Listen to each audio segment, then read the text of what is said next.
di peringkat kita Jabatan Agama dan juga Exco Agama pada 25 Disember 2025.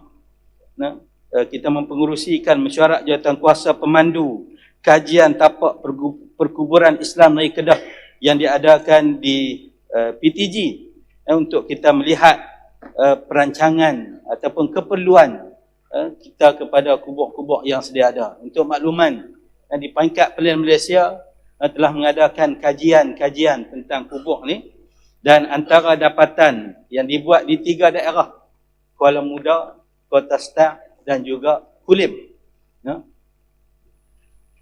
Saya ambil contoh ringkas saja.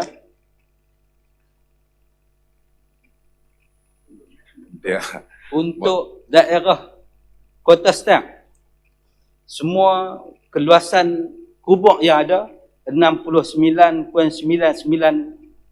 hektar, lebih kurang 67 hektar kubur campur-campur semua. Masjid lah dalam Kota Stang di 28 mukim, dan juga tahap penggunaan sekarang ni 34 hektar. Unjuran kematian ni, rekod-rekod yang ada campur tolak.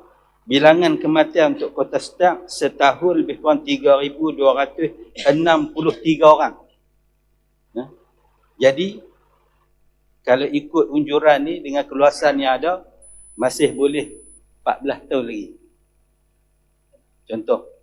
Jadi di peringkat Majlis Agama Islam dan juga jawatankuasa, kita merancang untuk buka lagi 2 tapak perkuburan yang diurus secara berpusat.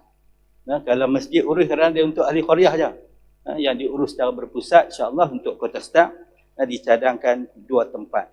Dan bagi Kuala Muda, untuk kubur ni, yang berhormat speaker, keluasan 67.45 hektar, yang dah guna 41.59 hektar, boleh tahan lebih kurang 10 tahun lagi.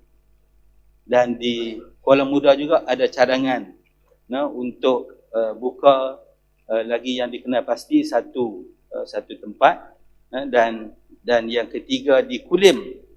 Di Kulim pun dah boleh dengar ni, penemuan ada 31 hektar. 31 hektar,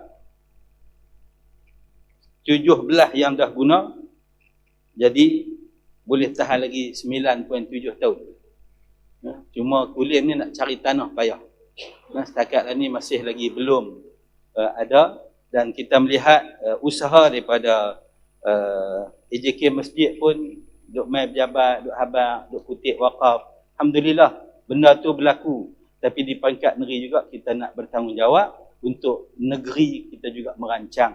Perlu ada tanah-tanah yang kita khususkan bagi masa depan, ataupun masa depan kita semua.